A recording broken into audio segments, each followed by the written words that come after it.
The Crimson Oath. When the last train left Blackmere Station, Elias found himself utterly alone. Rain drummed against the cracked platform roof, while fog swallowed the tracks in every direction. The village beyond the station seemed abandoned, its crooked rooftops barely visible beneath the silver moon.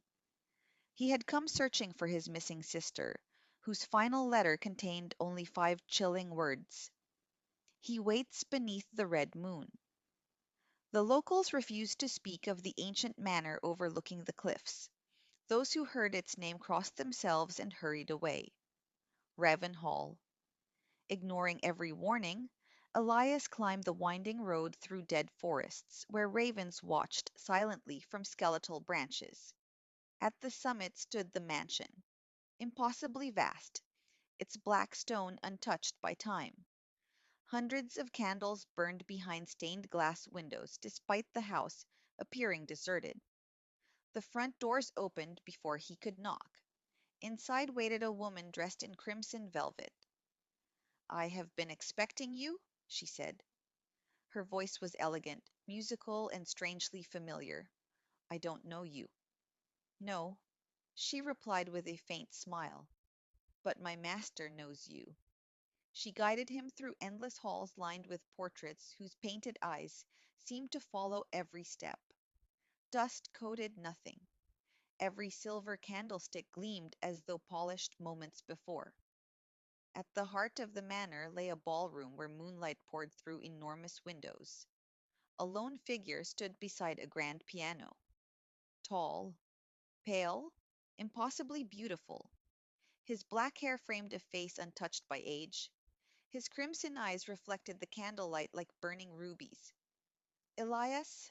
The stranger spoke his name as though greeting an old friend. "I am Lord Lucian." "I came looking for my sister?" "I know. Where is she?" Lucian looked toward the balcony. "She is no longer among the living?" The words struck harder than any blade. "No. Her body died." Hope vanished from Elias's face. "But her soul endures." Lucian extended a gloved hand. "Walk with me." Against every instinct, Elias followed. They wandered through moonlit gardens where black roses bloomed despite winter frost. Marble statues depicted kneeling figures with peaceful expressions. "Were these your victims?" Elias asked. "My companions?" "You murdered them." Lucian shook his head. "They accepted eternity." "Eternity as monsters." Lucian laughed softly. "History is written by mortals who fear death." They stopped before an ancient mausoleum. Inside rested dozens of ornate coffins. One slowly opened. A young woman emerged. She looked exactly like Elias's sister. "Lena?" She smiled sadly. "I'm sorry." He rushed forward, embracing her. Her skin felt colder than ice. Her heartbeat was absent. "You've become—" "Yes." Tears filled his eyes. "We can still be together?" she whispered. "You aren't my sister." She lowered her gaze. "I remember everything." Lucian watched silently. The transformation preserves memory, affection, regret, but it changes hunger. Lena stepped back before her instincts overwhelmed her. "You must leave." Elias glared at Lucien. "You did this." "I offered." "You stole her life." "I ended her death."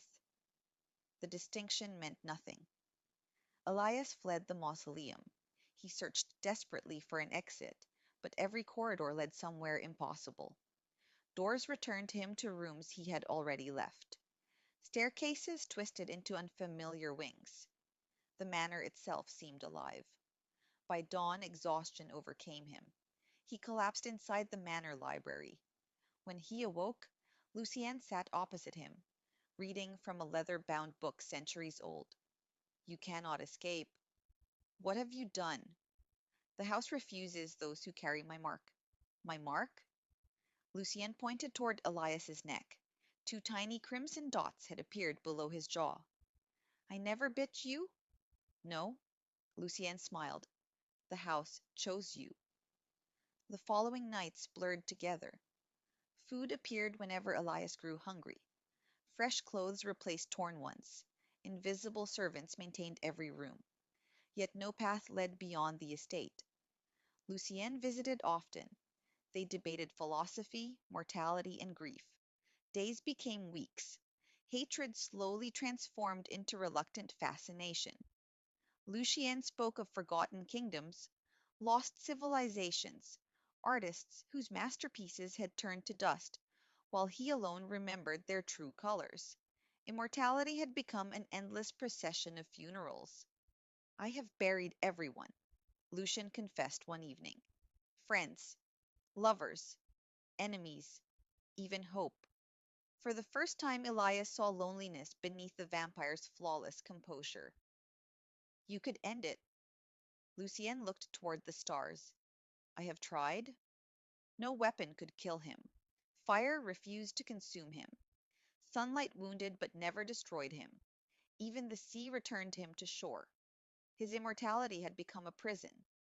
Centuries of isolation had hollowed him into something almost inhuman. Almost.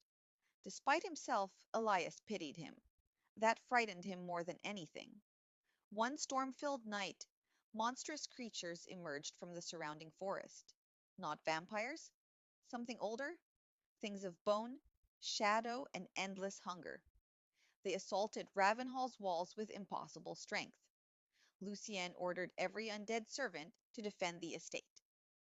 Battle erupted beneath crimson lightning. Elias found himself trapped beside Lucien as windows shattered around them. Why are they attacking? They seek my heart? You have one? Lucian smiled faintly. More curse than organ. The creatures breached the great hall.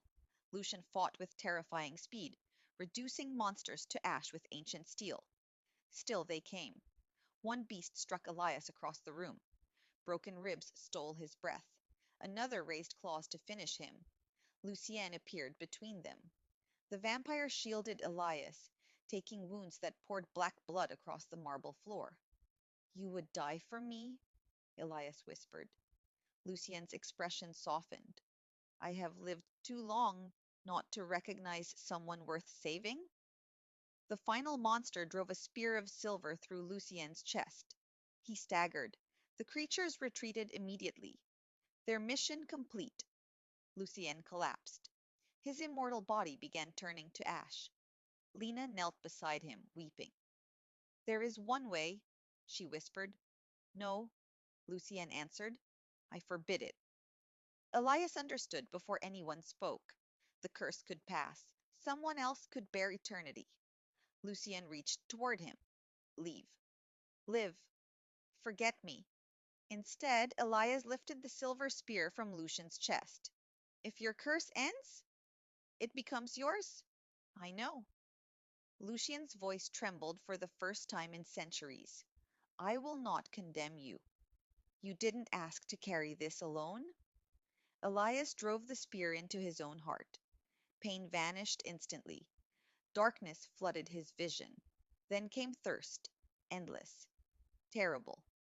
He awoke inside the mausoleum. Lucien stood before him, alive, human. Color had returned to his face. His crimson eyes had become gray.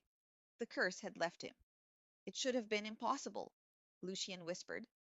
Elias touched his own face. Cold. No heartbeat. His reflection absent in the polished coffin lid. It wasn't destroyed. It moved. The hunger nearly overwhelmed him. Lucien instinctively stepped closer. You must feed. No, you'll lose yourself. I won't hurt you. Blood trickled from Lucian's reopened wound. The scent ignited unbearable craving. Elias fell to his knees, fighting every instinct. Lucien knelt beside him. You saved my soul. I will help you keep yours. Years passed. Lucien grew older.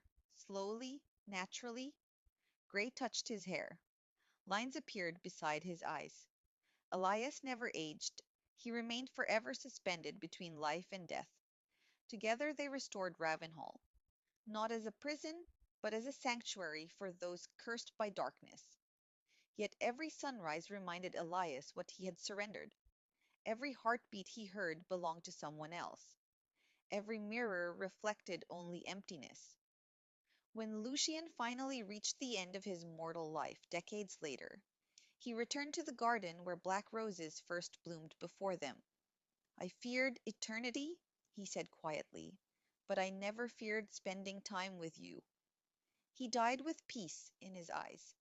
Elias buried him beneath the oldest rose tree. Night fell. The manor became silent once more. Then the ancient magic awakened. Shadows gathered around the grave, not to resurrect Lucian, to bind Elias. The curse had never truly belonged to a single vampire. It belonged to Ravenhall itself. The house accepted him as its new master. Stone walls shifted. Countless unseen voices whispered a single command: "Guard." Chains of spectral crimson wrapped gently around his wrists before dissolving into his flesh. They were not physical shackles, but an eternal bond tying his existence to the manor and its dark purpose. He understood then. He could never leave. Every undead servant bowed. Every ghost answered his thoughts. The mansion itself obeyed his will. Yet he was no king. He was its immortal caretaker, bound until time itself ended, the willing servant of an ancient curse. Centuries later, travelers would still vanish along the lonely road beneath the cliffs. Some claimed they saw a pale figure standing among black roses, watching the moon with mournful